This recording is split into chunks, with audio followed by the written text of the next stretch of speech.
Moving on, next on your program, you would see MC Bhagat is listed to be our next speaker, but because of his absence, we would move right on, and I'll give you Dr. Peggy Mohan's introduction.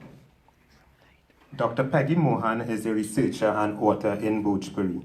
She received her PhD in 1978 from the University of Michigan, and her thesis research focused on Trinidad's Bhojpuri, a morphological study. The Alma Jordan has some of her work, including the interviews which she used to conduct such research. She is a mentor to our featured speaker, Dr. Bimal, and they collaborate regularly on this language. Although Dr. Mohan would have loved to join us live, she is many oceans away, and it's now around 2 a.m. in India. She has sent us a video with some remarks. We will now pass over to those videos.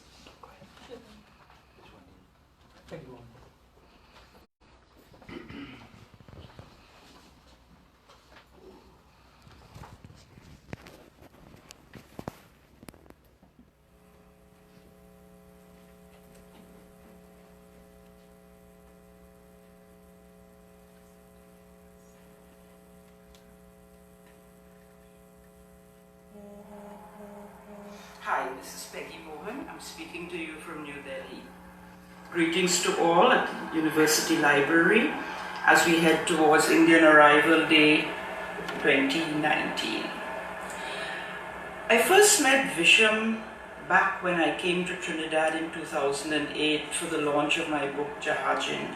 Jahajin was my book which brought together the research work that I had done on Bhojpuri earlier in the 1970s, along with something of a narrative of my own family story and some of the stories that I had heard from people. I was really happy to note that there was somebody who was continuing the sort of work that I had started, recording people, trying to understand the language, trying to stave off that moment of sunset when it all goes dark. And I think up to now he has managed to do that. I had the luck to be doing my work in the 1970s when there were not only old people who had come on the boat from India, there were a lot of younger people who spoke the language very well, and even some people my own age who spoke it in a manner of speaking. They could make themselves understand. So I got a lovely contrast in different phases in the life of the language. What I had to study when I looked at it after that, besides just the grammar, was what the language was all about. How did it come into being? What is our identity? Our identity is a little more mixed than you would think. We weren't all speakers of Bhojpuri. People came from many different areas. There were a lot of Tamils from the south, and people who were not even Tamils. They were from other parts of South India. 10%. They maintained their language. In the north, what tended to happen was within a generation, everybody was speaking Bhojpuri. And while we might have differed a little bit, we didn't see ourselves as being different, which is interesting because it's about perception. If you think these are just tiny little stylistic differences from one part of Trinidad to another, you're seeing a kind of unity, which was what was needed at that time.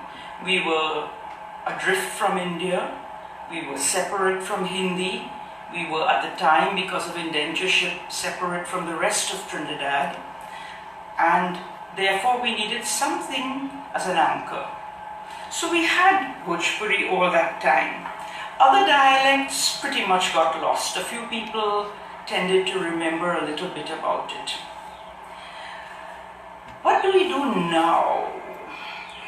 I think that there are people who are trying to do research on Bhojpuri in Trinidad, a few, even Visham. He has to go further afield than I had to go because people need to live in much more secluded parts of Trinidad to be maintaining Bhojpuri. It tends to slip away. It slips away from me too, even in India, and that is an important point. When it doesn't interface with the life you live right now, what do you do with it? I was even asked if I could speak to you in Bhojpuri. I could, if what I was doing was telling you a story. But I'm not telling you a story. I'm talking about something that's a little bit more current. And for that, there might be a little bit of fakeness coming in if I try to speak to you in Bhojpuri. So that brings in the point, what do we do? Do you want to keep this language? There is a problem. Languages have been brought back into existence, but under unusual circumstances, when people have been traumatized, when people feel the need for a separate identity. I don't think we do in Trinidad. What we want from Bhojpuri is more a memory, a link to the past. We are feeding a certain nostalgia, and I hope something a little more than that. If you want the language to be somewhat alive, you have to somewhat let it go. Like children, when they're born, we don't completely program them. They come up and surprise us at times, and the language has to do that too. What I'm actually opting for here and hoping for is that we will let it go and let it move into the larger society. What we want to see happening is that people who never spoke it, people who may not even be Indian, people who are not only Hindu, but people of all kinds in Trinidad would feel a certain ownership of this language and will take it and run with it and do things that surprise us. We are there to give them the background, to tell the old stories so that they know what it used to be like. It will not be the same if it ever picks up another life. I don't know if it will, but I'm there to help in any way that I can. So I'm wishing you all the best, and I'm here from my side to do anything I can to support you. Thank you.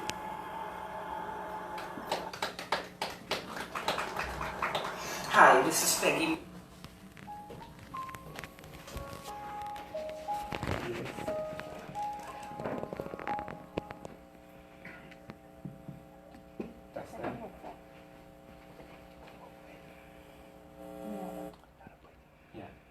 Dustin. And you know, I would take the liberty to say that no scholarly work on Trinidad Bhojpuri is ever complete if no consultation is done into Peggy Mohan's thesis. So thank you for that. Now we move on to the featured speaker. Dr. Visham Bimal is a medical practitioner and a postgraduate student reading for a master's in public health in the Faculty of Medical Sciences, UWI. He holds an MBBS, UWI, and diploma in family medicine. He is also a language enthusiast and has done extensive research on Trinidad Bhojpuri, in addition to its wider Caribbean perspective. He has presented at cultural conferences in the Caribbean and the Netherlands on Trinidad Bhojpuri. Dr. Bimal conducts interviews with the last remaining speakers of Bhojpuri in this country in order to document the language so that it may be preserved for posterity. Please help me welcome Dr. Visham Bimal. But before Visham comes to the podium, I'd like to acknowledge the presence of Mr. M.C. Bhagat, second Secretary of the Indian High Commission of Commerce. Dr. Bimal.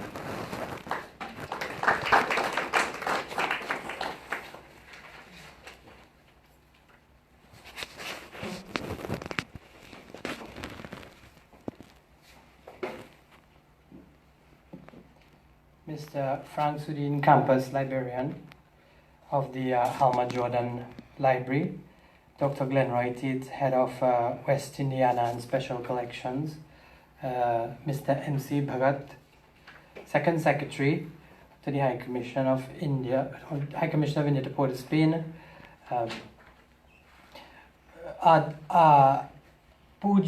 Pujaniya, Professor Binzi Samaru, and Marnaniya, Dr. Kumar Mahabir. I hope I didn't forget anybody, it's just too much to remember, but especially invited guests and friends, supporters of Caribbean Hindustani, because this is a collaboration between Caribbean Hindustani and the Alma Jordan Library. I just want to look at the flyer because it would start the conversation. Anybody recognizes what that design is? Does it look familiar to anybody? And you could feel free to say if you know. Yeah, it's a Godna. So it was one of the interviews I had done with one of the last Bhojpuri speakers in Trinidad and Tobago. I took a picture and I sent it to Richard Rampasad, and he basically did that design for the poster. So I'd like to thank Richard for that, and as well as the artwork you see here, that is his artwork. So if you're interested, you could talk to him after. All right, I just want to bring up the presentation, but while we bring up the presentation, I could probably talk a little bit about Dr. Peggy Mohan and my relationship, and Dr. Glenroy Tate. I don't know if he remembers me when I was in medical school, coming to West Indiana and just reading through Dr. Peggy Mohan's thesis, and I would spend hours. Basically, I memorized it, I don't know, but I basically could quote which page and whatever it is. And then she had written that first novel, Jahajin. I remember seeing in the thesis the examples she would use and then seeing it in the Jahajin book. That was very amazing. I just want to share one more experience. I remember doing a recording about Kawa Hakani Ke Kisa. Kawa Hakani means scarecrow. Kisa is Bhojpuri for story. The first interview I ever did, which was audio, and I'm not sure if you all know Dr. Sarita Budu. She has the Bhojpuri Speaking Union in Mauritius. She had come to a conference organized, and Professor Bidhisamara would know this. We should write a book sometime about this history because I think this is something grand and groundbreaking. But I remember when she came to the conference and she took me back to the hotel to show me some books, and I played the Kawahakani Ke Kisa, and it goes, yeah, because the librarian said I need to talk some Bhojpuri. Speak in. So, ek samay go raja rahal, ta u raja bari danwan rahal, ta saat rani rakhal. That's just how it started. It goes on for about an hour. And when I played it first, she was like, this is Dr. Sarita Budu from Mauritius. She's like, Visham, I have this story in my book. And she turned to the page in the back and she showed me the exact same story. So I was taken aback because I thought to myself, then we have such a unique identity in a united international diaspora from indentureship. We do network. And this story is about networking. And this story is about, I just want to share one thing about, and Professor Samaru. A lot of my knowledge comes from Professor Bernice Samaru. I remember him speaking at Hillview College once for an arrival day. But since then, we have continued to have conversations. So and this knowledge is a culmination of discussions with people like him, Dr. Peggy Mohan, Moti Marhe, who did Sarnami Byakaran. I'll talk about that. He did that Sarnami version. And then there's Gambhir, who did Chinese Bhojpuri. So I'll go to the presentation now, is it? Don't tell you. Okay, yeah.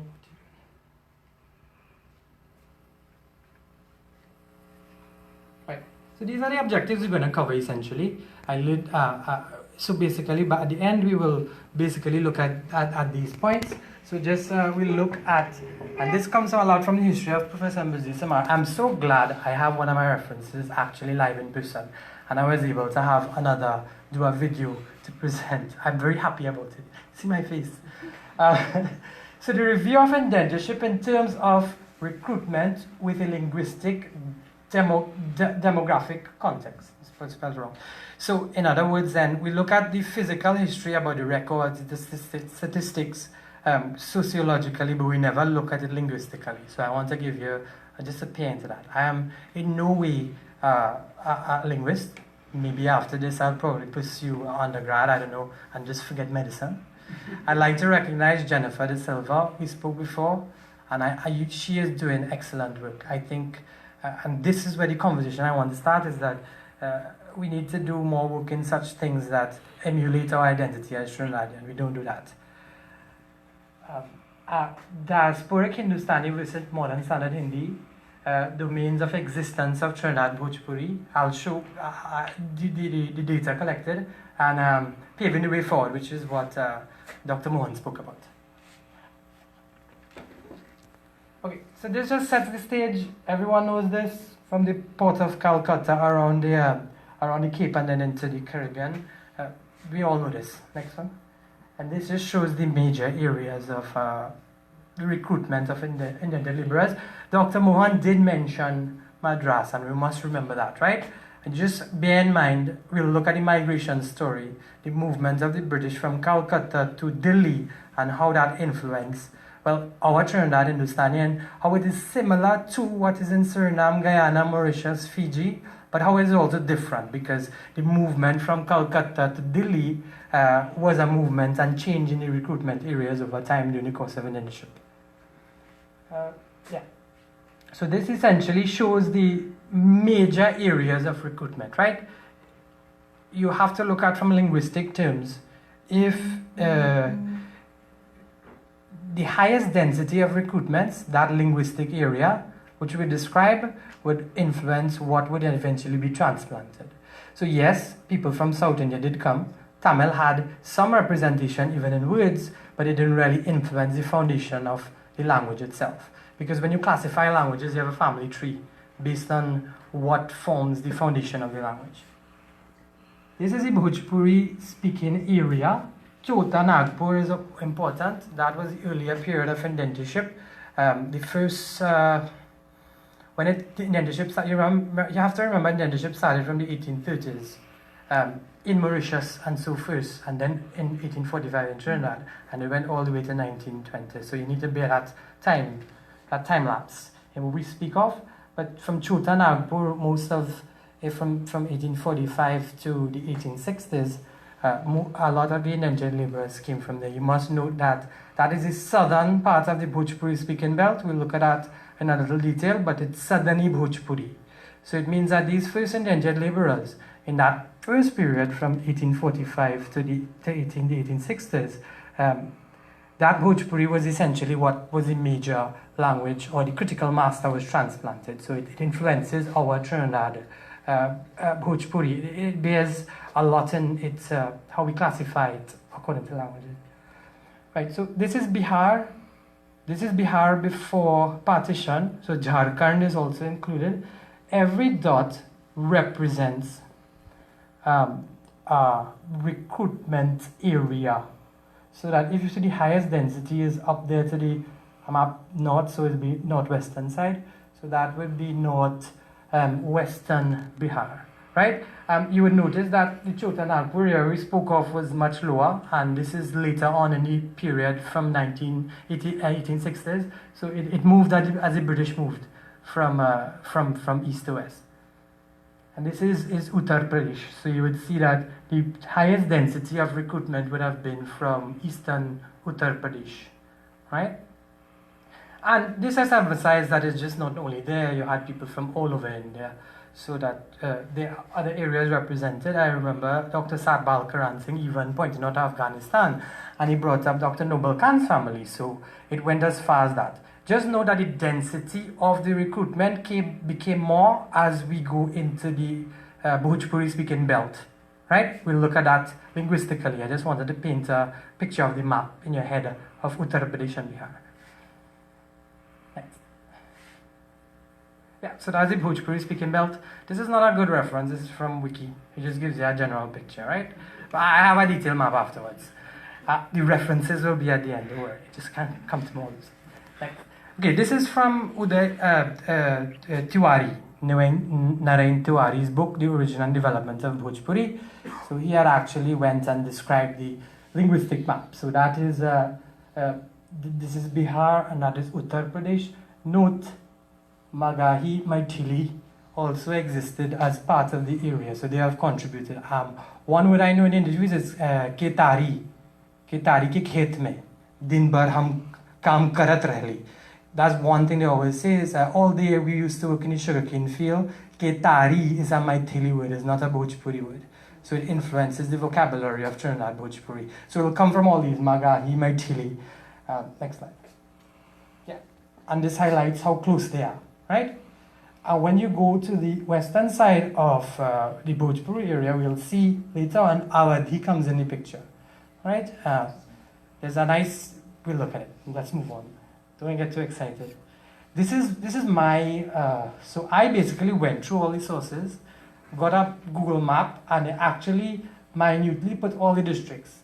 And I went through all the data from what Tuari had done and all the other descriptions, and I actually painted the map. So you could actually see the Maithili in that, the blue to the top.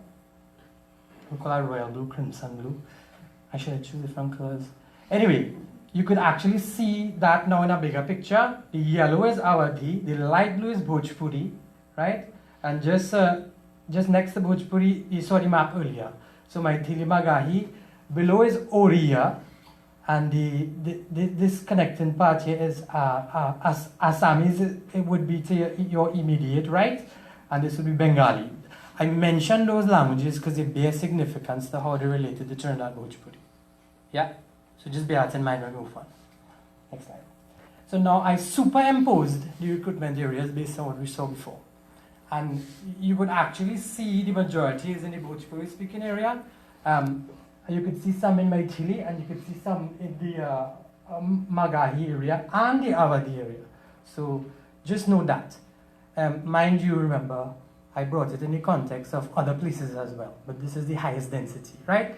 Whenever, remember, in transplanting a language, you have to know where the highest density is and the majority of people what they spoke. Dr. Mohan said that even though more people came from other areas, they eventually started speaking Bhojpuri.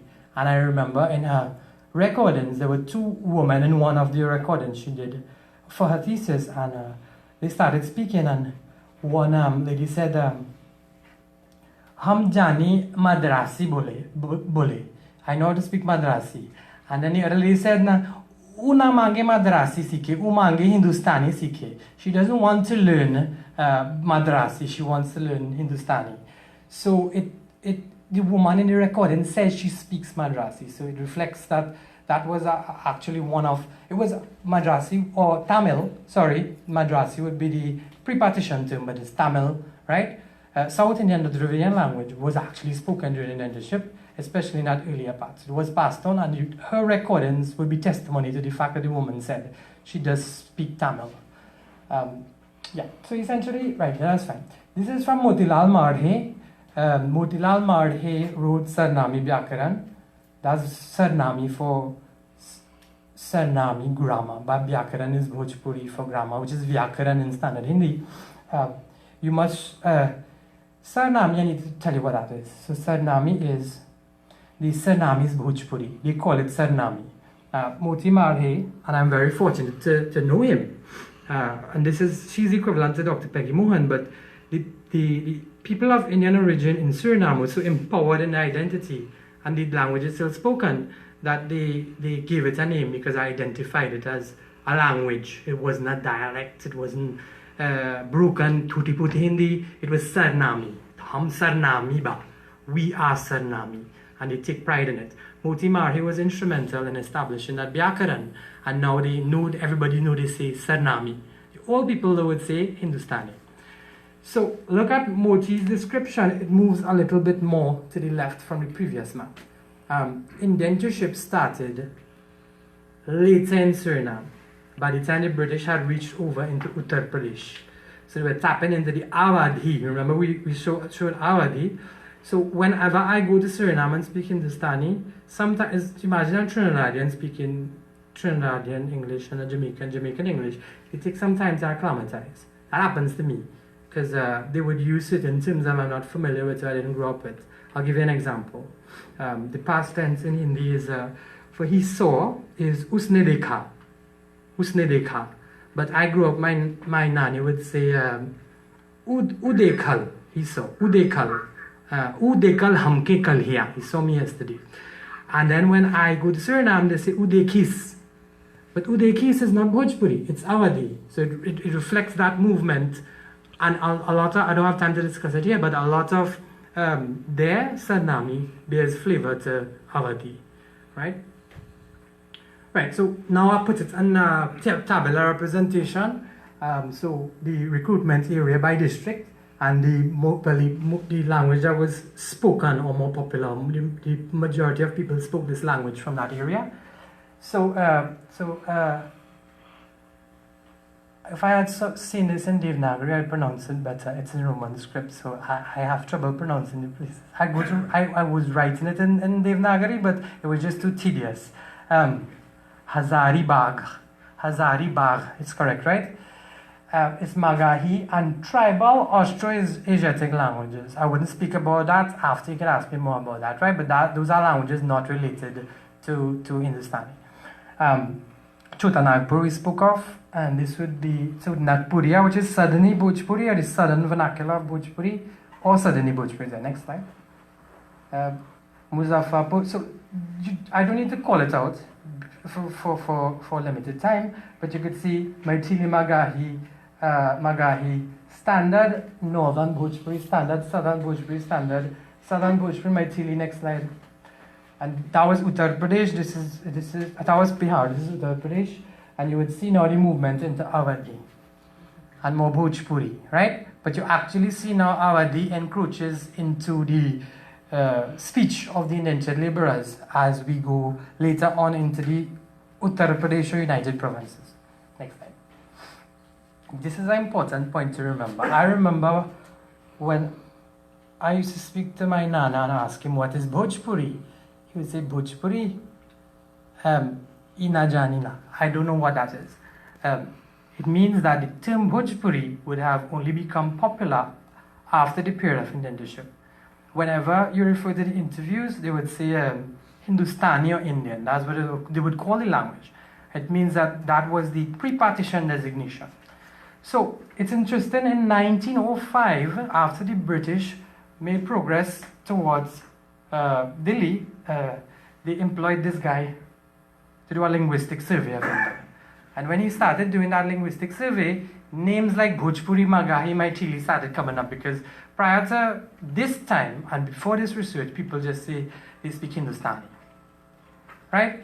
That to me, so far, is my theory as to why it is the word Bhojpuri isn't in the vocabulary and they only said Hindustani. But, I mean, more research needs to be done, because there are terms that I have realized in going to Suriname did exist and is lost in Trinidad. So one wonders if Bhojpuri was used and is lost. I'm not sure. But this is just based on my readings, what my theory is, right? It could be proven wrong. Next slide. I needed to look at this map. Just like we look at Europe and the languages of Europe, or the Romance languages, they are based on kingdoms.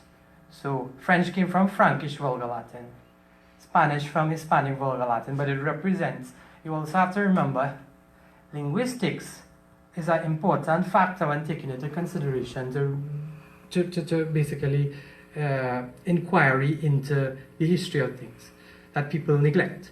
And I find that linguistic research actually gives you a better representation, because when you look at the recorded history, a lot of times the recorded history is biased to what the political powers at that time, whereas the language may not necessarily be so. But it could also, but is less likely to be, at least based on what I've seen. So these were the kingdoms in India. So I'm going to actually show you where Bhojpuri and Hindi exists on our linguistic map, because the question is Bhojpuri a dialect or is Bhojpuri a language? There's a point of contention here, and you remember I said modern standard Hindi versus Bhojpuri, so we're going into that now, right? Note Magadha. So I'm going back to the actual scriptures. I'm going to the actual scriptures of the Ramcharitra or the Ramayana of Valmiki and the Mahabharata. Now these are called itihasas. So people might think these are religious books, but they're actually itihas, which means history. So they tell the history of India that I find often in mainstream thing, they don't consider it, and it's the writings of the people themselves about their history. We need to bear that in mind. We're going back to Sita. Sita was from Mithila. Mithila is a kingdom, Maithili, you see the deck? And so the kingdom of Mithila was part of the Magadha kingdom, right? And the kingdom of Ram was part of the Shauraseni kingdom. So it reflects even those linguistic heritage from a medieval period in India, even before the Mughals invaded. So it's a continuous story, I wanted to say. It's not interrupted at all. So you could actually trace the history back to that period of classical Sanskrit. Next slide. And this is just the broad thing. So just like you have, I said, Frankish Vulgar Latin, or you have Hispanic Vulgar Latin, you have Shauraseni, Magadhi, and Maharashtra, right? Those were the spoken varieties of Sanskrit, which gave rise to the modern languages, like the spoken varieties of Latin that gave rise to the modern Romance languages. Next slide. And this is it here. So if you look where Bhojpuri is, it's along the line of Magadhi upper branch. And if you look at where Hindi is, which is Hindustani, Hindi, Urdu, it's Shauraseni. So when you look from a linguistic perspective, they're actually separate languages. I'll give an example which I gave on one of the interviews. If you say in standard Hindi, I will go to Tobago tomorrow. Kal main Tobago jaunga. But my nanny would say, Bihan hum Tobago jaib. So it's like Portuguese and Spanish. All right, next slide. This is Wiki. This just paints a picture of what I just said. You could see the red is the Shauraseni languages, and the yellow would be the Magadhi languages. So Bhojpuri belongs to the yellow part of the map, and Hindi belongs to the red part of the map. Right, next slide. So the general consensus from all of this, and I'm quoting here Marhe, which I spoke of, Motilal Marhe and Peggy Mohan. And this is how they describe the languages based on their research. So Suriname, as currently in Suriname, this was be 1985, and the Netherlands is formed from a mixture of Bhojpuri and Awadhi. I just showed that in previous slides, with Bhojpuri being a dominant factor. So it's Bhojpuri essentially with a flavor of Awadhi. Awadhi is the language of the Ramcharitra Manas. That is the Tulsi Ramayana, right? And Peggy Mohan, her account is the majority of Indian immigrants must have been native speakers of various dialects of its missing S, supposed to be Bhojpuri, right? Didn't edit properly. It's supposed to be Bhojpuri. So, because indentureship started in an earlier time in the Trinidad and Mauritius, and I was from Bihar, it's more Bhojpuri oriented, whereas Suriname, it's Bhojpuri with a flavor of Awadhi, movement of the Britishers from Calcutta, or the British Empire from Calcutta towards Delhi. And in Fiji, it's not even Bhojpuri, it's Awadhi. Because by that time it had started, a lot of the indentured laborers recruited would have come from that Awadhi speaking area, right? And this is Kofi Yakpo. He's also a researcher based in the Hong Kong University. His work is more recent in Suriname. This is one of the papers that came out in 2017. So Hindustani, oh, that's Dutch. Sorry, that's Hindustani, right? Hindustani is the result of a coinization. Somebody could correct me, it's not a medical term. In Suriname, of several closely related languages spoken in the present day India, in Indian federal states of Uttar Pradesh, Bihar, and Jharkhand. We covered that, right? Socio-historical research suggests that speakers of Bhojpuri varieties were very numerically dominant amongst the Indian immigrants or constituted a large northern Indian linguistic group. So that explains how we get this idea of the Bhojpuri. So the critical mass spoke Bhojpuri, right? I just go to the next slide. Yeah. So this actually looks at, and this is Dr. Gambhir I'm bringing in here. Dr. Gambhir did research on Guyanese Bhojpuri. The tables were from his research, where I looked at the language comparison. And he had said that in Guyanese Bhojpuri, it looks as if it's similar to northwestern variety of Bhojpuri in Basti, Gorakhpur, Azamgarh, and elements of Awadhi from eastern Gorna and eastern Faizabad. But I want to know, a lot of people ask me this question, well, is it a dialect of Hindi or not? What you basically have to understand, and you would notice them Khari Boli. Khari Boli is what modern standard Hindi is based on, which is the vernacular in Delhi, whereas diasporic Hindustani is based in Bhojpuri. So it's kind of like Portuguese and Spanish. I don't know, you know, the experiences of people who speak different languages, but somebody who speaks Portuguese could understand 80% of a Spanish person and vice versa. So it tells of the early split in the language, but you describe them as separate languages. So Bhojpuri and Hindi kind of on that dynamic. Next slide. And this is Dr. Peggy Mohan, and this is where she emphasized the why it is people have the misconception about Bhojpuri being a broken Tutti Putti. She says, few recognize it as a language distinct from, few recognize it as a language distinct from rather than a derivative of Standard Hindi. The language is generally held to be broken, corrupted, a corrupted variety of Standard Hindi. That's something that I want to dispel, because we need to be empowered in our identity as Indo-Trinidadian and Trinidadian, right? Patois has a similar story. Patois was thought to be broken French, but Patois is a separate language from Standard French. And that's also part of our heritage, right? The notion has led credence by the high degree of lexical similarities. So just like Spanish and Portuguese share a common vocabulary, the same way Bhojpuri and Hindi, they would share. The same words, din, rat, day, night is the same, right? But notice there's a grammatical difference. You cannot tell a Spanish person might tell a Portuguese he's speaking broken Spanish.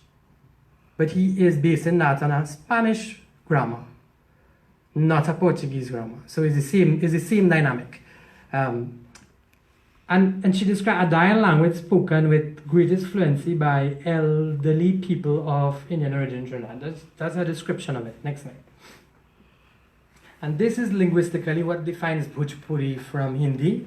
These are some of the elements, morphology in it, and this is from Dr. Mohan. He says the present tense with the enclitic la. So you'd say, hum dekhila, I see, मैं देखता हूँ. जिस तरह नहीं, मैं देखता हूँ, I see. हम जाएला, that's मैं जाता हूँ, I go. So that la, the present tense, is a big dividing point between modern Standard Hindi and Bhojpuri. The past tense is that, remember I said udekhal, he saw? So that la defines, whereas it's a in Hindi. So dekhal is dekha in Hindi, right? So the inflections are completely different, but the roots are the same, just like Portuguese and Spanish, right? And the dative la, I don't have an example of that one, but you would hear some of that in the interview. Next slide. Right. Anybody? No, I wouldn't ask that question. This is Devanagari script, right? This is what modern Standard Hindi and even Bhojpuri is written in. But do you all know that prior to independence of India, this wasn't the standard script? It was written in Nastaliq, which is the Arabic script, and Bhojpuri was written in a completely different script. Let's look at that. Next slide. So this is Bhojpuri, a Bhojpuri poem written in Devanagari. You saw Devanagari earlier, right? So most modern day Bhojpuri after partition will be written in Devanagari. Devanagari is the script, official script of modern Standard Hindi. Next slide. This is a book given to me by Darren Buchun. I'm not sure if he's here. His grandfather actually wrote this. He's an indentured laborer descendant. And this is Devanagari. But remember, in English, when you write and you become cursive, it looks a bit different. So as somebody who knows the script there, the printed script versus the written script is how it look. And he recently found this and said, translate it. So Caribbean Hindustani is working on translating that. These samples we have to the front when you the books are actually there, right? And I want to encourage the library. We spoke of archiving, so maybe we'll have further discussions on that printed, and there's also audio you would see interviews I did in the Netherlands as well as in Trinidad, right? Little clips we'll show afterwards. Next one, same book. Next slide. This is the Kaiti script. This is what Bhojpuri is written in. I'll show you an example that came from Dr. Kenneth Lala. He actually traced his family back in India, but he has letters from his grandfather's brother, and there's a write to and from. And you would see an example in the letter here. I actually have a picture of it. It's a part of Caribbean Hindustani archive. And Dr. Peggy Mohan's father, she's from a sonar. Sonar means jeweler. He's also scribe, and he wrote in this script. So she has recordings of that script, right? This is something that is not generally known. I grew up knowing Hindi was tutti putti. In secondary school, it was a Bhojpuri mixture. But now I know it's Bhojpuri based on the research and all the data I'm presenting, which is a separate language and a language distinct from other languages in India. Next slide. So this is a letter in the Kaiti script. So you see the difference in script. Now, if you're not familiar, you might think it's similar to the other one because the other guy who wrote the Devanagari didn't write the line at the top. And Kaiti doesn't have a line, so it might look similar, right? But this is Kaiti. This is one of the letters that his grandfather would have received or written back to that village in India. Interesting story. Nobody in Trinidad could translate it, or anybody who spoke Hindi. They had to go back to the village, go to somebody who spoke that variety of Hindustani to help translate it. So it tells you what a rare piece of information this language is. And a lot of times when I speak Bhojpuri to people from India who speak modern Indian Bhojpuri, they look at me in a queer way. Imagine a doctor speaking Trinidad English Creole, which is a separate language from modern standard English. There's association of sociological inferiority, superiority based on the languages that you speak. So it's like an uneducated person would speak in Bhojpuri as opposed to modern standard Hindi. So it paints that hue on you. But some of the words we use here, and I hear in Trinidad, it's like if it's Shakespearean words, thine, thou, alright? All these words that no longer used in English, and not even used in modern Indian Bhojpuri, alright? Next slide. This is excellent. I'm gonna put this on my Facebook as my background picture.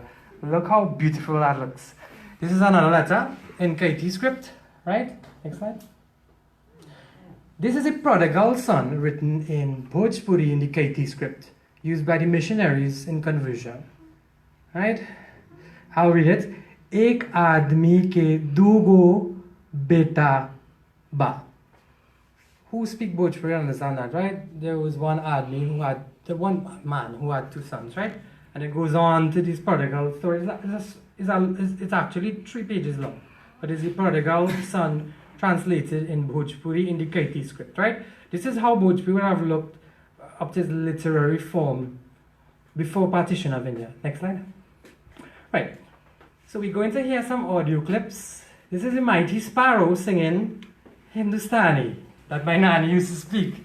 That most people from my generation don't know. When I play it, people they drop, play it. It comes in the middle, right? The whole song is not in that. It's just a line. I want you to hear it.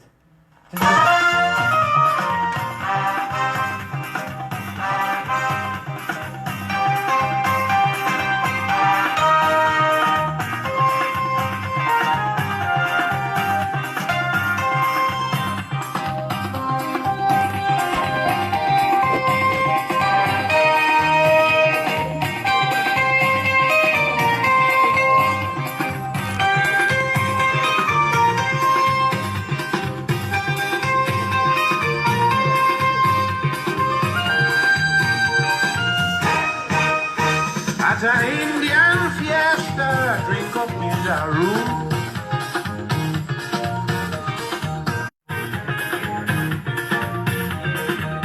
She say you try with margin and cause confusion. Seem like you have a weakness for Indian. Like something sweet you and have you crazy. Well, get it from somebody else, not Here it comes.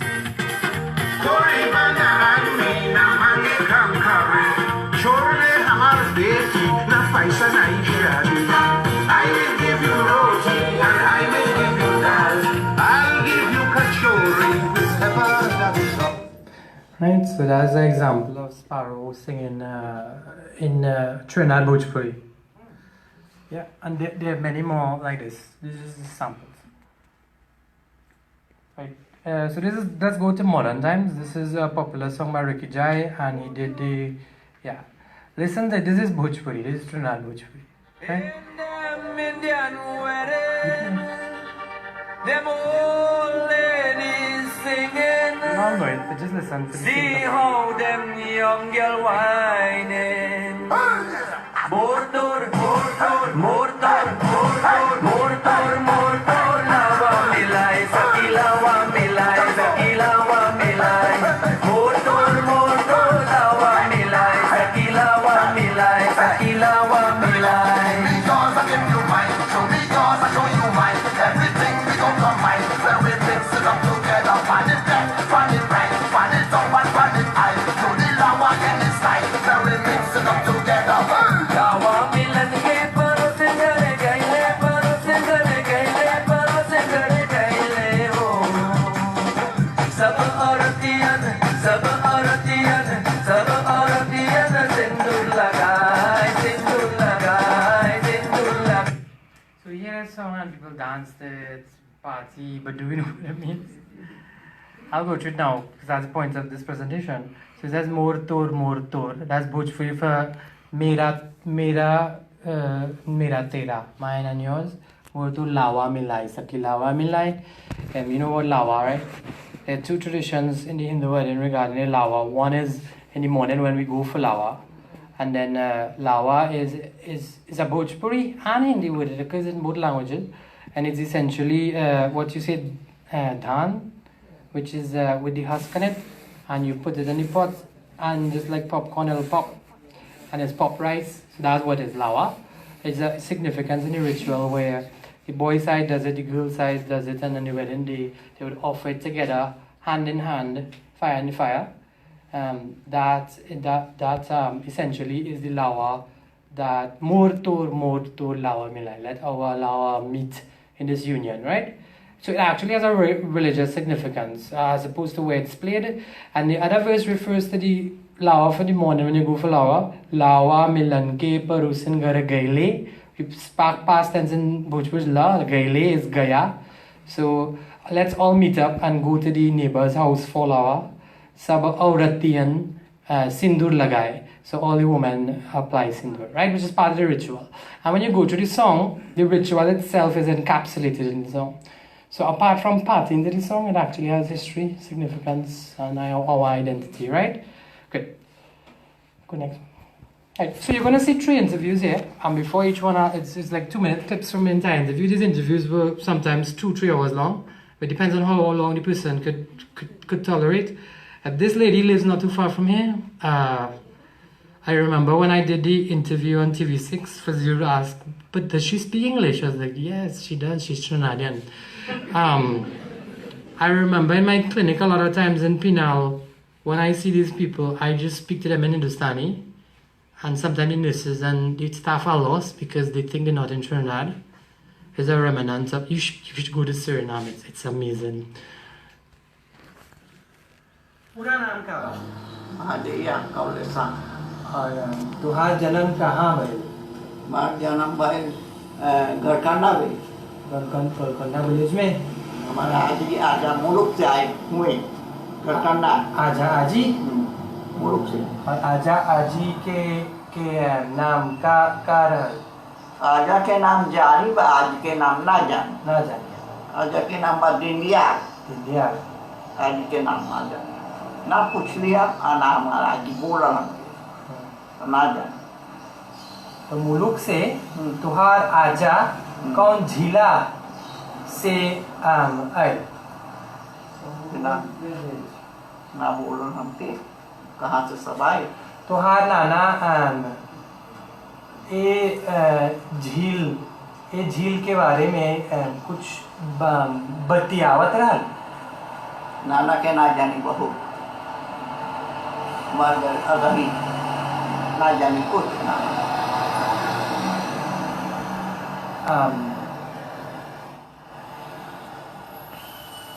नाना के खाली नाम जानी, माई बोला नाना के नाम, बस हम ना दिखली छोटा रही। नाना मर गए। तो तुहार नाना नानी मुलुक, तुहार नाना नाना भी मुलुक से गयाना सुरीनाम से? तो तुहार नाना नानी सुरीनाम के? That's an important thing. A lot of times when I go to Suriname, they have relationships with Trinidadians, and when I go in Trinidad, they have relationships with Surinamese. This means that there was a lot of traffic between the two countries and communication at some previous point. Yeah, in the earlier part of the 1900s. Yeah, it comes up over and over, right? So that was in Trinidad. तुम्हारा पूरा नाम क्या था? You know how to change it, so just change it here. Right, and I'll start. This is in The Hague in the Netherlands. So he's speaking Suriname, and I'm speaking Trinidad Bhojpuri. If you could pick up the twang difference in your ear, I guess, but you guys are Anglophones. And as Anglophones, we don't like to learn languages. But anyway, listen, this is a rare moment. A Trinidadian speaking Trinidad Bhojpuri with Suriname, right? It's not rare for me because I go to Suriname often and I have to do it, but for the public to see this is rare. काहे तुम Holland आए? अब हमारे पत्नी जो चाहती थी, उनका परिवार जो है तो बोले कि हम हॉलैंड जाओ, चलो 13 दिन रहा, वहाँ देखा सब अपने बच्चन के लेकर के। जब हम चलाएं कुछ दिन में, जब लड़के हमारे बड़ा हो गए तब फिर कोई नहीं चाहिए लौटे के, तो हम भी यही। तो जीवन तो हॉलैंड में और अच्छा सुरीनाम से वहाँ पर कोई वैसी बात ना रहा, ठीक रहा, वहाँ भी ठीक रहा। हाँ, वहाँ पर ठीक रहा। तो तुहार तो सुरीनाम में तुहार बचपन के दिन, लड़कपन के दिन तनी बताओ हमके। लड़कपन के दिन तो उसे सीधा साधा खेल कूद में छोटा रही, बहुत छोटा से तो तान बान में रही, अपने बाप के साथ है, कुछ डंटाल बजाई, कि जाई लड़कन रही, गाना गाई, कहीं छोटा रही 11 बजे के नाटक खेली, हिंदी जाई पढ़े स्कूल, हिंदी भी जाई पढ़े रोज के स्कूल। और हॉलैंड से जुंडा है वहाँ पर भी उसका स्कूल ऐसे ही बीता था। बड़ा मस्ती में रहा। तो तुहार परिवार में बहुत I'll stop in any sense of time because I want some interaction. I would welcome questions after we're almost finished. But just this is biased data. What I find is that when people don't know you, like if you go up to somebody and speak to them for the first time as a Trinidadian to an ex-Trinidadian, you tend to speak standard English. So whenever I interact with them, they would tend to go in, and this is an interview. So you choose something that doesn't reflect some sort of inferiority on being uneducated, right? So there is some elements of modern standard in there, right? But it has a lot of Awadhi and Bhojpuri mix in it. I'm not sure if you can tell the difference between one, the fluency of the previous speaker and the fluency of this speaker, but I guess you might be able to tell the usage of which one, or at least, because remember, just like a Jamaican sounds different, a Bajan sounds different, a Guyanese is the same way, the Suriname vernacular compared to a Trinidadian in Hindustani would sound different, right? This one is in Voodoo Trace in Pinal. Yeah. So here we talk about a different topic. We talk about the caste system and we talk about the names. And I was asking her about it and what she remembers. And the sound is not good in this one.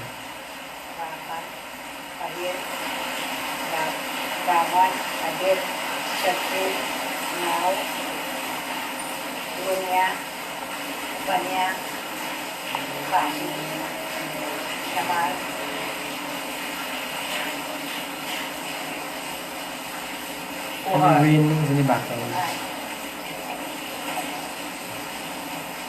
Kahar.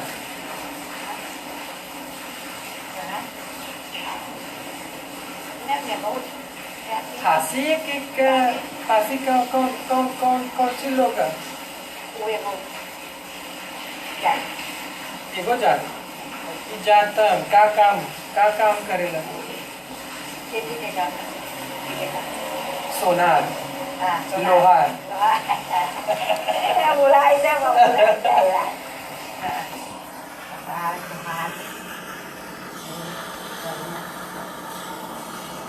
तो लोहार लोग, सोनार लोग खेत में काम करते हैं ना? सब अपन बनाते काम करते हैं। सब खाली सोनार लोहार खाली लोहा बना लेते हैं। उन्होंने लोहा के काम करते हैं लोहा से बोला है लोहा के काम करते लोहा गाड़ी गोल गाड़ी में अब कहते गाय के गाड़ी बकरी ना रहे गाय के गाड़ी ये लगाए लोहार बना काम करे अपन जात नाव का अपन नाव के काम करे. Right, you wouldn't be able to see subtitles and so, but just wanted to hear the language, right? One thing Anglophones don't like is the fact that when they learn a different language, they do interact in it because they're afraid they wouldn't understand, and two, they do try to speak it. I speak 5, but I speak 5 because I'm like a child. I would go and just try to speak and make errors and be corrected, and then you'll get better, right? That's just a push for languages. Sorry, that is my thing. Alright, next one. Right, so these are the references. This is the end of the presentation. Sadly, in 10 years, such speakers in Trinidad will be no more. Caribbean Hindustani is trying its best to record them. There's still a lot to be done. For the sake of continuing Dr. Peggy Mohan's research, she has recorded from the 1970s. These are recordings from present day. So the language does exist. We must note that Antillean Creole has books to learn. Moi kapale patois. I could speak patois because I learned it. It's part of my identity. Just like Antillean Creole, I think through networking, because there is a standard orthography for Suriname, there is a standard orthography for Antillean Creole. So that through networking, through these 3 countries for Caribbean Hindustani is the language that you saw here because you saw Suriname as well. Under Caribbean Hindustani, I would say you have Guyanese Bhojpuri, Trinidad Bhojpuri, and Suriname, right? So that it's the same language, it's mutually intelligible. I think through networking, especially engaging in university in archiving, especially such information, I showed you written scripts in the language, audio songs in the language, I showed you interviews in the language. This is definitely something that needs to be tapped into. This is a resource that if we wait any longer, we would just not know about it. Right? That's the message from this, how we move forward. I think I'll leave that for the discussion. I just leave that food for thought so we open any questioning. These are the references which I would have referred to earlier for the entire presentation. So I think at this point I'll call the chairperson to end this part and start the other part. Okay, thank you, Dr. Bimal.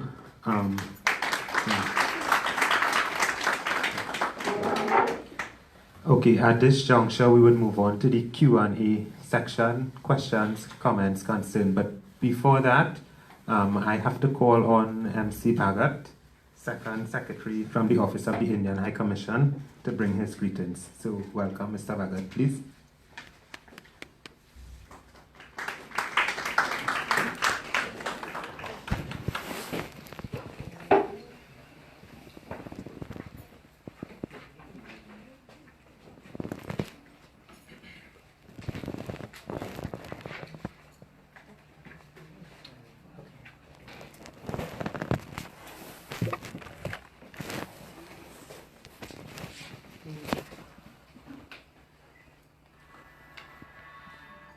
Good evening to all, and with due respect, all protocols observed. And Dr. Bishop has given me only 2 minutes to speak, but if I cross the two minutes time limits, please catch hold of him. I will not use words.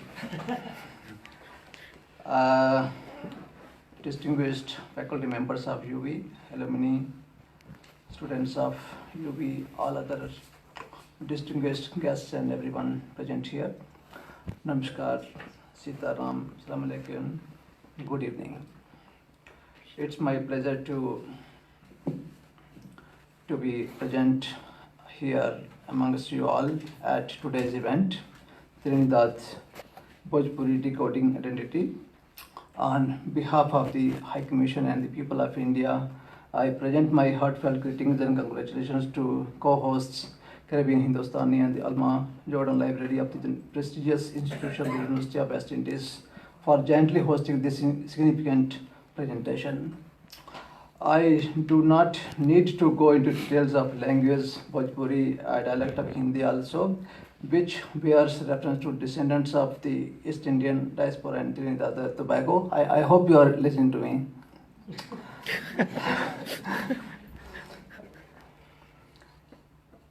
Its origin, etc. As we have here with us Dr. Visham Bimal, who has done extensive research in Bhojpuri language, especially Trinidad Bhojpuri language, and held cultural conferences in the Caribbean and the overseas.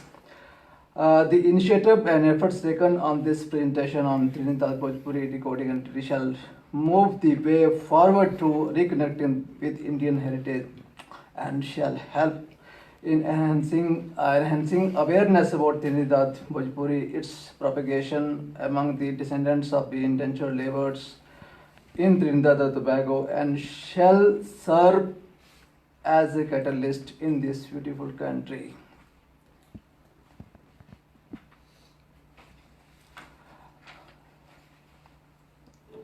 High Commission of India continues to maintain very friendly and cordial relations with the University of West Indies in Trinidad.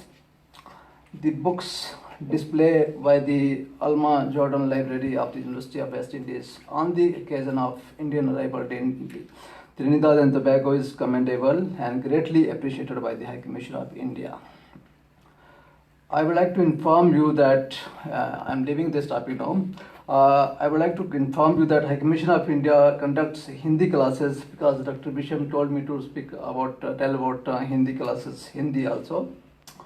Conducts Hindi classes at different centers across Trinidad. Hindi is taught by local Trini and Indian Hindi teachers.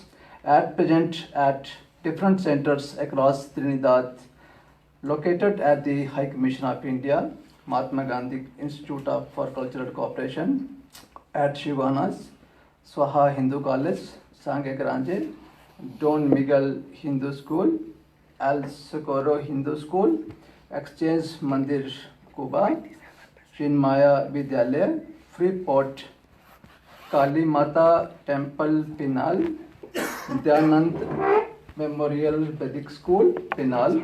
In addition to High Commission of India classes being conducted, I would also like to acknowledge the efforts of Hindi Nidhi Foundation and other institutions at individual levels for promoting and propagation the Hindi language in Trinidad and Tobago.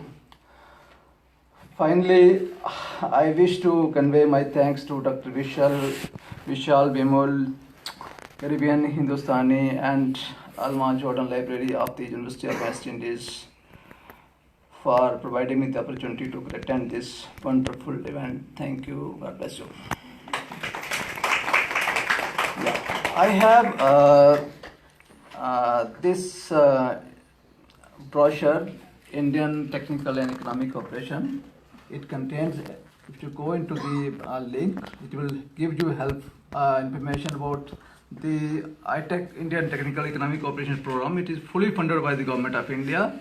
It gives you the opportunity to go to India and get some training and information about India and other professional courses. I hope it will help you, and I am leaving 2 copies of this. You can take a pic of it and it will help you.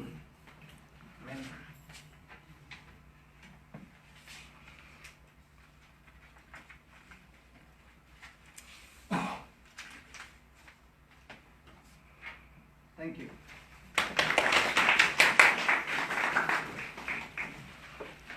Thank you, Mr. Bhagat.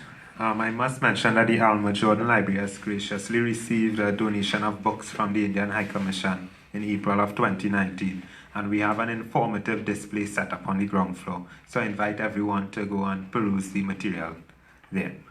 Good. So at this juncture, we move on to the Q&A. Questions, comments, concerns. But before we start here, we have from our online feed, we have a question. So Dr. Bimul will address that first, and we would have the mic floating around.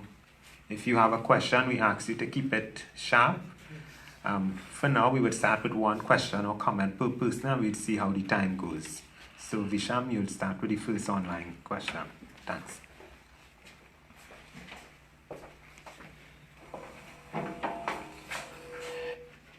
So I just want to say that you guys are not the only attendees to this, right? There are also a lot of people online looking because we're live. We need to go that way. Yeah, that does well for the networking I'm speaking about. So we got a question from Mauritius, right? And the question was from Zayad Aziz. Zayad, your question was, does Bhojpuri differ from that in Trinidad versus Mauritius? Based on I have not done interviews in Mauritius yet, right? I mentioned Sarita Boodoo and her books. I went through that. What I could say is that, okay, so Tsunami has a lot of Dutch words in it. Trinidad Bhojpuri has patois words, which are French Creole, French, Spanish, and English.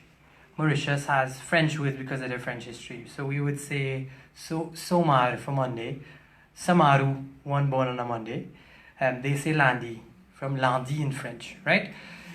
So that's one, the vocabulary content. And two things I realized is that one, when Bhojpuri, because you know they teach Bhojpuri in Mauritius at schools now, and they have a syllabus and a curriculum. The person from Mauritius, another person is also looking to see how they could help us promote from their curriculum. I noticed that there is a lot of emphasis on grammar and inflection, but when you hear the older people speak, I completely understand them.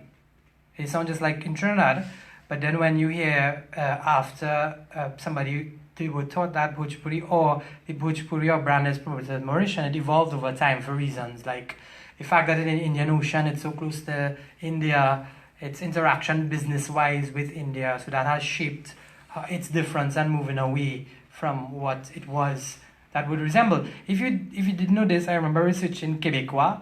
Québécois is the French spoken in Quebec, and a similar story happened in the sense of that the Québécois French was the standard, just like Bhojpuri, and so would have been the standard. And after a time after the revolution, it split. So it depends on country politics and so I just gave you reasons. I can give you examples. We say hum rahila, humni rahila. You say hum rahlansa. So it sounds different.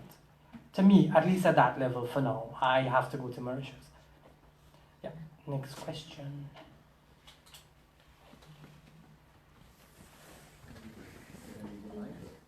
Yeah, you need to because it's being recorded. Okay. Yeah. We are archiving.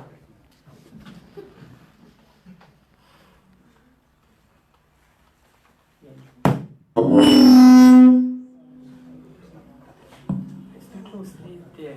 Yeah.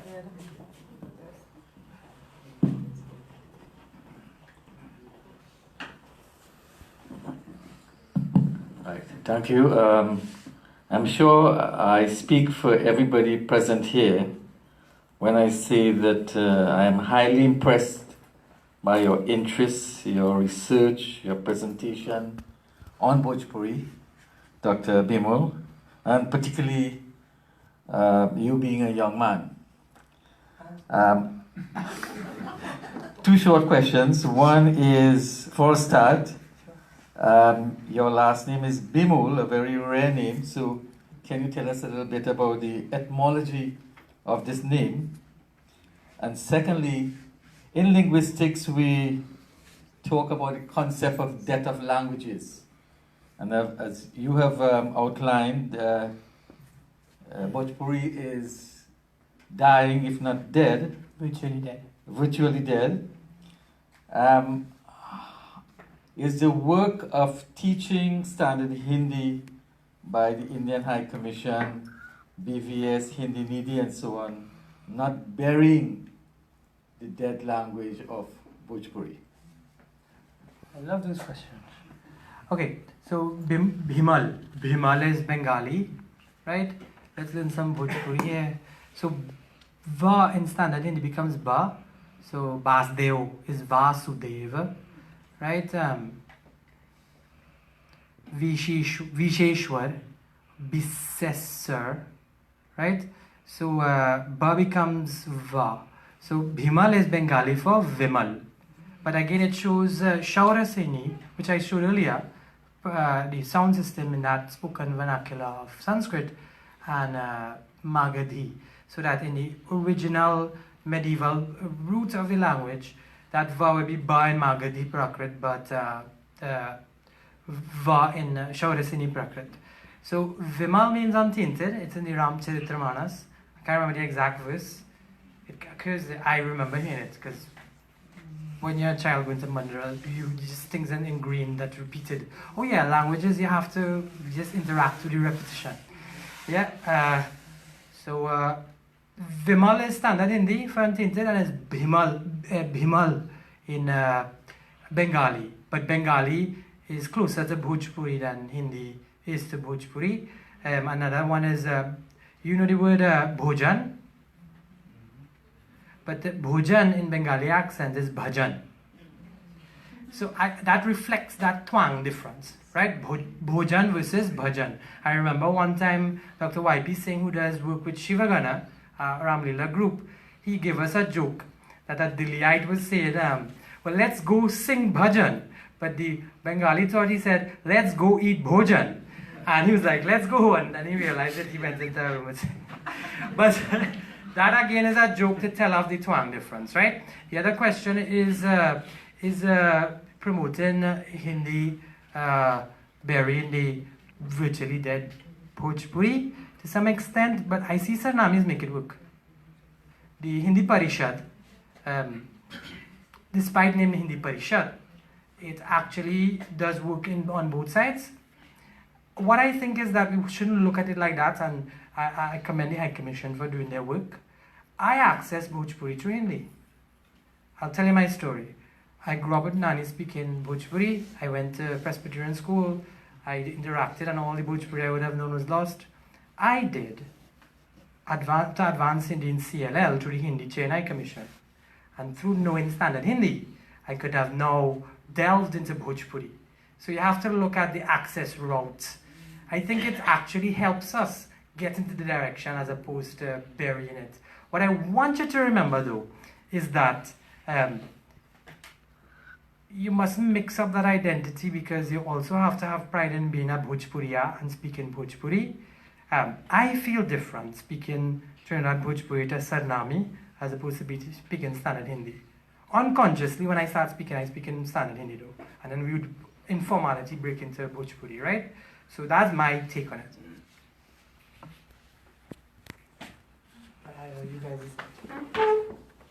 Thank you very much. I can't again congratulate you for something very unique that was presented here.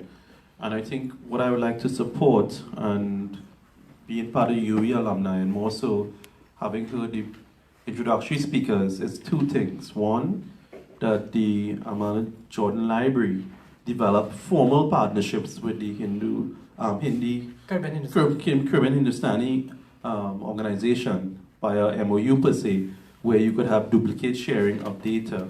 So there is more than one archives of the data you have collected. It's important in terms of sustainability of the data. I'm seeking it in context of being involved as a professional, where I do research in heritage studies, where you have the intangible through the language, but the tangible, really records of the documents or the recordings establish a baseline for the Trinidad identity of the Bhojpuri language and written script, and it's very critical. So I hope that moves forward, and I hope the representatives of UE here use today as a stepping stone for a formal meeting to move forward into the partnership. The second thing is regards to strategies, and what is your thoughts of strategy, or what next in terms of your objectives, in terms of what could be reached via the networking. I mean, you work in a professional as an independent researcher, how we could then network with other partners. And I'm hearing, since also we have the representative from the Indian High Commission in, to put them on the spot, of partnering with diaspora. You have already made your international position as the Indian government to partner with diasporic cultures and see if that networking, like how you say, Mauritius, I was even thinking about what's happening in Guadeloupe and Martinique with our diasporic Indian community. I was recently in Cuba, and there's even diasporic Indian heritage culture in Cuba too also, and Jamaica per se. So I'm just looking at what's next, and that's the question, direction. So hopefully one, that there is a jumping off point to a formal partnership in 2019, very strategically and systematically with UE. And secondly, what's next in terms of your agenda and partnering? Thank you. Thanks for the comments. So Dr. Mohan referred to that strategy we need to look at, which cannot be. The thing is, I find the traditional ways of teaching language, Spanish. I learned Spanish up to CXC, but I don't use it. And I this is my own personal story. You could have your different perspective, right? I don't know. I just found it was boring, monotonous, or whatever. But when I started university, decided to do Hindi on my own, decided to just explore the world and travel, then I learned 4 additional languages in the search of Bhojpuri, by the way, because I go to Suriname in Netherlands often, but a lot of material about Suriname is in Dutch. I don't have money to pay to translate it, so might as well learn the language. And also Guadeloupe and Martinique, right? So the methodology really has to take what I see in Antillean Creole, is about, because nobody going to come to a language class. You have to use the elements within the everyday. I mean, Carnival has Juve, Dimanche Gras, and words like these. So I think the Culture Ministry, UE itself could advocate, and the Education Ministry need to look at looking back at our syllabus, which I think is heavily colonial oriented, to look at more empowering our people and identity. I just look at the bigger picture here. So it will market us better. We'll be proud to be Trinidadians. We could now market ourselves in the world and have a source of income from marketing our identity, right? Looking at that perspective, but you have to recognize it. You can't go and teach Bhojpuri. That would make sense, right? I mean, yes, you could do it at some later point, but you have to be graded as to how you do things, right? Yeah, okay, given my experience in Guadeloupe, I presented a paper on Hindustani in 2014, and when I went, I was amazed because all the presentations were about Tamil. I would have known, well, maybe yes, but when I went there, I saw it in person. But when I went up, though, when I presented on Hindustani, there were a few in the audience, like the Tamil Madrasis here, who would now perk up if they hear about South Indian culture, perked up and was like, oh, you said that Bhojpuri word? My grandfather used to say that. So it tells of that history in Guadeloupe. Yeah? So networking. Yeah, I agree with you. Networking in diaspora countries. And that's my take on what the comments that you have. Somebody else had a question to the back again. Earlier in your presentation, you seemed to indicate that the movement from southern Bhojpuri to Awadhi took place as the British tended to move from Calcutta to Delhi. But surely that was simply an administrative move. I mean, the British were in Awadh for God knows how long, and so much before the deposition of Wajid Ali Shah in 1857. So I'm curious then about this. You seem to connect the move of the government to the movement of peoples from eastern UP, as it were, to Trinidad. What is the basis for that suggestion? And I'm only saying it's a suggestion. I may have misunderstood you. The basis for the suggestion is the fact that in linguistic research, you actually see more Awadhi in the countries that were the later participation of indentureship from after the 1860s, as opposed to the earlier ones. So based on the linguistic evidence shows the move from Calcutta to Delhi, right? And you have to understand that movement was taking place during indentureship. I mean, if you have movements of people, how language evolved would be based on the movements of people. All languages are testimony to that. The other point I want to make, you also have to remember critical points linguistically. The Urdu, the Persian language was used by the British Raj before the 1830s, before indentureship started, to administrate for the sake of that political move that you spoke of.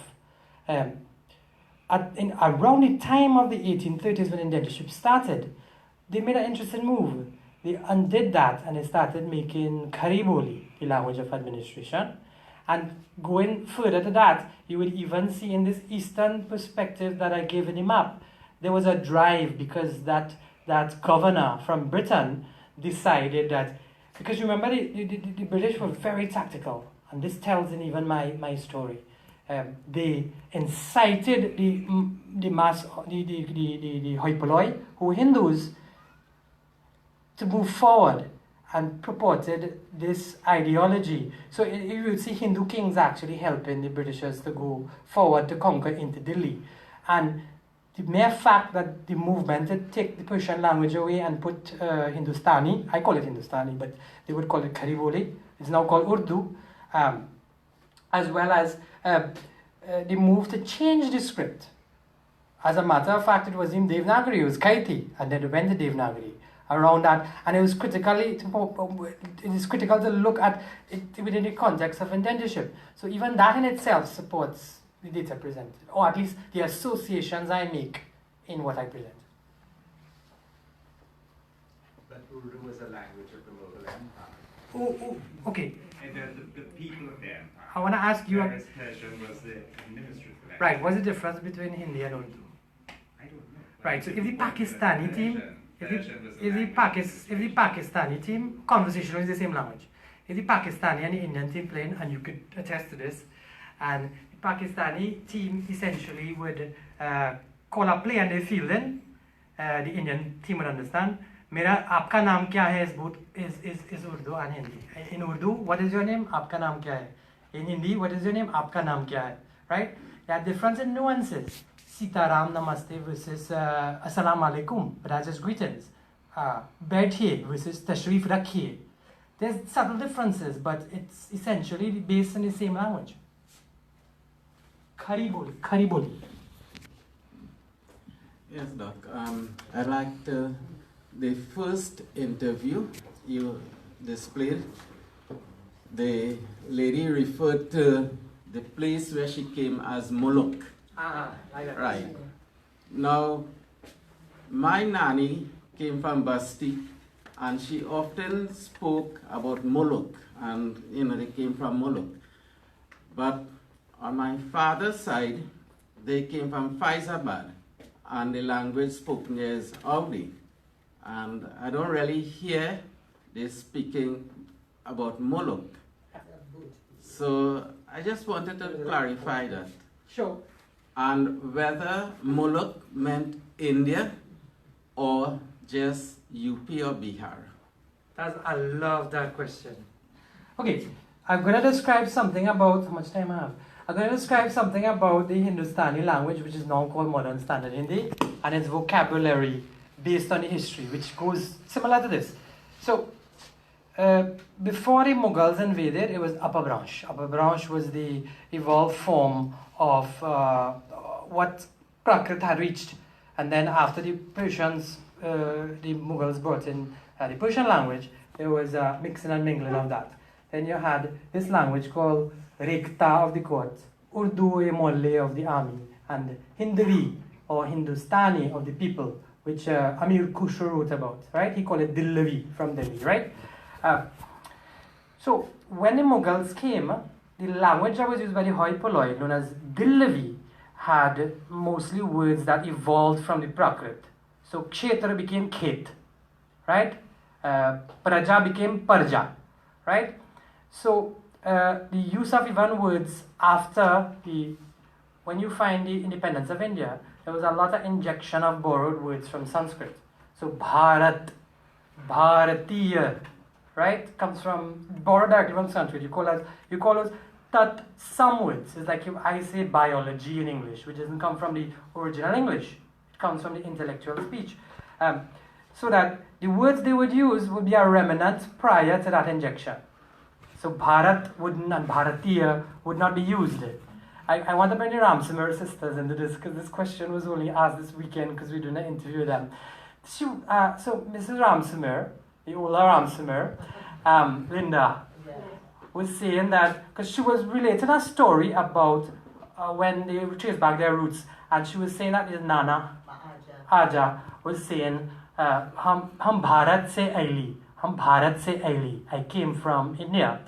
And I asked her like, yeah, but I hear this word muluk in interviews. I never hear, so the words these people use are not of that caliber of injected Sanskrit words. It speaks of that earlier period before that injection. Muluk comes from the Arabic mulk, means motherland, right? So Hindi has a vocabulary from Persian and Prakrit, just like English has a vocabulary from Anglo-Saxon and Norman Old French, right? So I could switch from either side. If I speak to you now, I speak more in French, Norman French-based words, as opposed to if I go home and talk to my mom, it would be in Anglo-Saxon-based words. So the same construct exists, right? So mulk in standard Hindi, muluk was what was used at that period to describe it, but that was also meant motherland at that point, because they say, I came from the motherland. But you have to realize that usage of the word, people would misinterpret what it would mean. So they generally think, oh, muluk means Hindustan. So that when they say Ham Muluk said, I asked her, yeah, she said, I asked, sorry, I think in English, I'll switch. I asked her, Tuhar Janam Kaha bhayo? And she said, Muluk Des mein. It literally means in the motherland, but it came in Trinidad Bhojpuri to mean India. So if I have to write a dictionary on Trinidad Bhojpuri, Muluk means India for all intents and purposes based on the usage. But it comes from the Arabic mulk, which means motherland. Answers the question? Yeah. Any more questions? I feel honored, sir. I will be asking you questions in class. No, I just wanted a clarification in this 174th year of Indian arrival. You know, if you use the Hindi, it's Bharatiya Agaman Divas. That's the Hindi. I was speaking to someone and I asked him, well, how do you say Indian arrival? He said, Bharatiya Aane Wale Ka Din. So I just wanted you to comment on these two forms. And that goes back to the same question you asked. So, if I go to the Shavanas market and I say, can I purchase this? They will look at me like, how you feel you so stush? As opposed to, can I buy this? Buy comes from bujan, which is from Anglo-Saxon, so you use it in an informal way. Whereas purchase comes from Old French. So whenever I speak, as I said here, I would use more French-related words. So if I have to bring greetings for High Commission, I would use that all as Sanskrit loan words. It's like when you speak I speak in medicine, and I use Latin terms to describe things, right? So one is the most formal. Narendra Modi, maybe in a formal sense, would use it. The other, Aane Wale Ka Din, is a conversational everyday. All right? Just to teach you guys a lesson, Wala means one. So if you say Ana means to come, so Aane Wale is the one who comes. It literally means that. But it gives that, it's attachment to the Hindustani verb to make it a noun. Right? So we could say Chai Wala, the one who sells tea. Right? Kapda Wala, the one who sells clothes. Taxi Wala, right? I could actually go in Suriname and say, Arey, hum mangila ego taxi wala, kaha pe? I want a taxi driver, where can I get that, right? So it's very useful. Let's start learning Bhojpuri from now. Just learn wala and just add an English word to it and we will speak in Bhojpuri. But this is the methodology I kind of want to attest to, because remember, everybody knows this wala because they interact with Bollywood. They also know it from their things. So yeah, that is more the conversational. The first one you use is the formal, right? So there is an aupcharik formal form, like formal English, standard English, that we use in the courts, that use legal terms. If you look at the law books, it has so much Latin in it. Somebody from the past would be like, but this is not English, that's Latin. So you also have to look at where you draw your vocabulary from for formal usage versus everyday use. I love the questions. Keep them coming. Do you have time? Alright, so 5, 4, 3. I counted down for questions, but each one you can't ask anymore, right? Talk to me after. Thank you very much. This was very interesting. Look out on. I want to just thank a few people before I give over the vote of thanks to the official person. I would like to thank Mrs. Ramtahal. She has Sorry, Miss. Let's make Mrs. the everyday term for some married person too. In French, mademoiselle means an unmarried woman. And you would say the mademoiselle and then madame. Madame means Mrs. But now we call everybody madame, whether a young woman or old woman. So French has moved on. Let's move on. Can I call you Mrs.? But thank you so much. And even thanks can't say because basically you took additional responsibility in doing this. But I'm very appreciative the fact that this forum was given. Trinidad Bhojpuri is a topic that has not seen such forums in the past. I hope that this starts a discussion, as Dr. Mahabe had mentioned, and Jal Khan, about archiving this stuff, because this stuff is not only Indo-Trinidadian or Hindu-oriented. Dr. Mohan said that this should be what people of non-persons of origin should emulate as part of identity. I speak Patois, right? If I go to Mauritius, I could speak Patois and I would understand, right? It's very confusing me when I go abroad because people can't place what I am because of what I would speak. But thanks, Miss Ramtahal. I also like to thank TV6 because TV6 had engaged Caribbean Hindustani and at no cost decided to promote this event. Actually, they called and asked for me to come tomorrow, so the same presentation would be aired for Indian Arrival Special. So basically a report about this would go on television, as well as the series we had done. I'm not sure if you saw, TV6 actually did a 4-part series that I helped them do to introduce people to Bhojpuri, right? So we're going to do a review of it and how we could probably move forward from a media perspective. Richard, for that, thanks for setting the scene. I think you are an undiscovered genius. Probably, so you're avant-garde. Okay, so Caribbean Hindustani in 2 months will be launching our website. After all this PR, what is going to happen is that lessons to learn Trinidad Bhojpuri. Now, if you learn Trinidad Bhojpuri, you could go to Suriname, and you could speak it and understand. That's a marketing play. You could go to Mauritius and Fiji, and they would understand. Mauritius and Fiji are very proud that they have established Hindustani teaching in their school systems. But the website will be launched. This video, we are live on Facebook. The previous videos, any initiatives from the University of Western Indies, and I think this live is shared on Alma Jordan's Facebook page. So the reach is far. But the website will be launched in two weeks.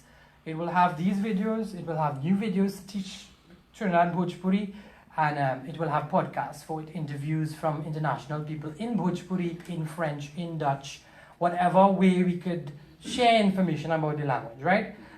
Anglophones, please learn other languages. You open up your experience and you think differently. After I learned 5 languages, Bhojpuri included, my perspective of the world has opened new windows as the possibilities and why I'm here and why I got this opportunity. Learning languages, where's CLM? Learning languages actually opens up the world of research. Thank you very much.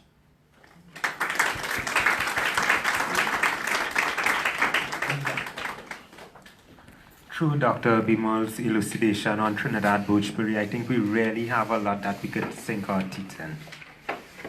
I will now invite Ms. Ramtahal, librarian at the Alma Jordan Library, who has worked extremely hard in collaborating with Caribbean Hindustani to organize this event, to give a vote of thanks.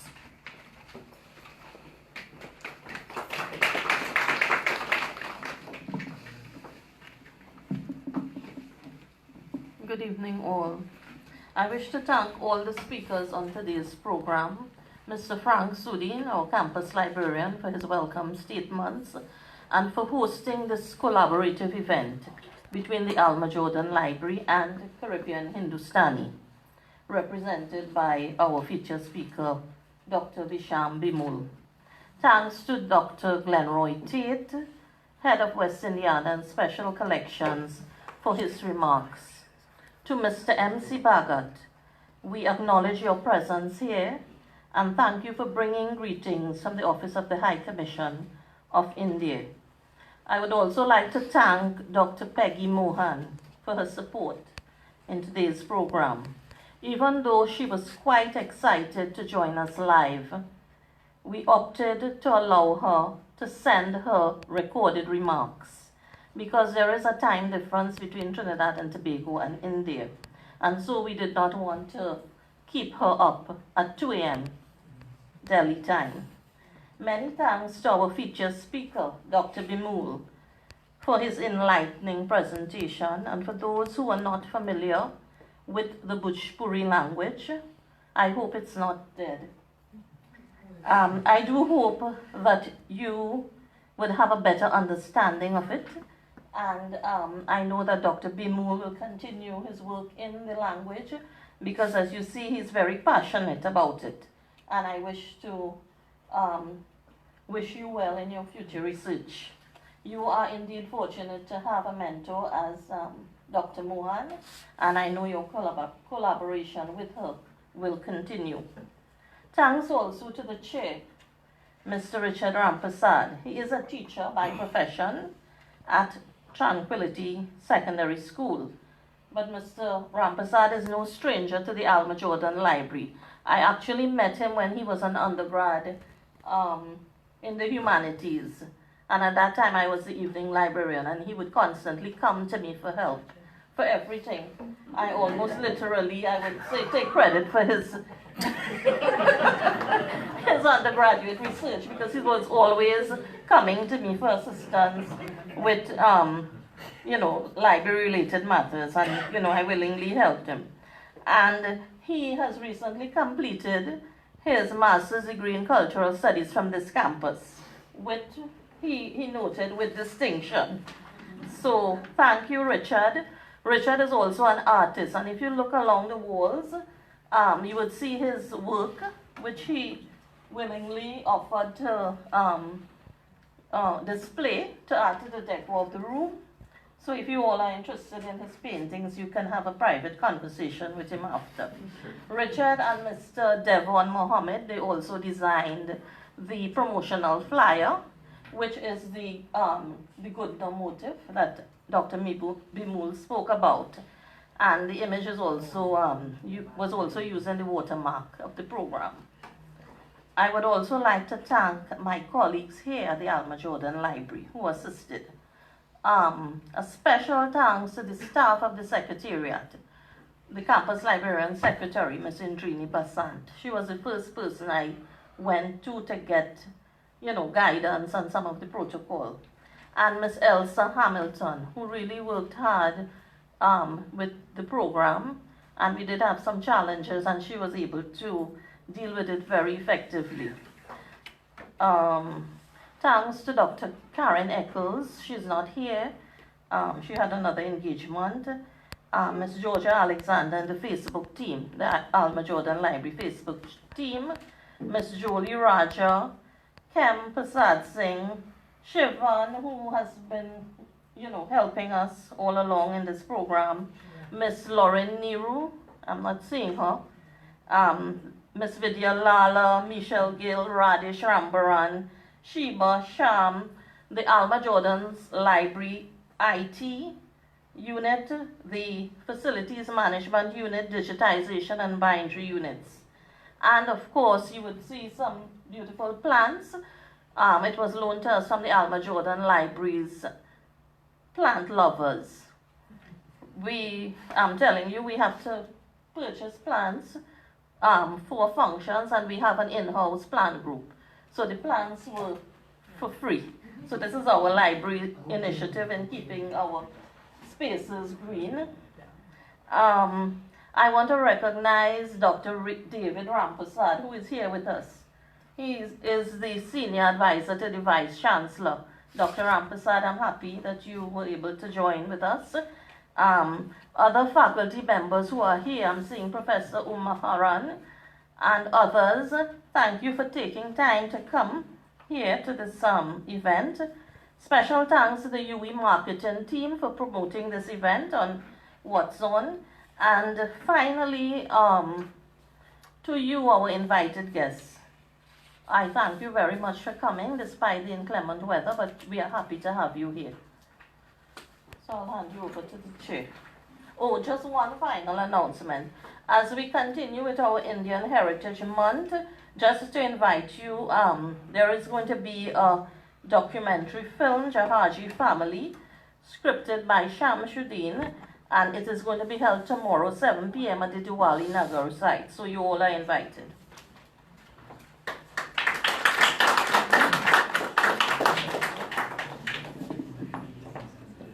Thank you, Ms. Ramtahar. Again, I express my deepest thanks to Mr. Frank Sipasad, campus librarian of the Alma Jordan Library, Sudin, for facilitating this collaboration with Caribbean Hindustani, and we really hope it's the start of many more future collaborations. Finally, I invite guests to partake in the light refreshments that is provided. Please be reminded that eating outside of this room is strictly prohibited, so you are allowed to eat within this room. And I have to thank Mr. Krishnamurti from the Shivagana organization for supplying us with meals. Thank you, and a safe trip to your respective destination. Also, there's the book display downstairs, as mentioned earlier, so feel free to peruse that. Have a good night. Very good.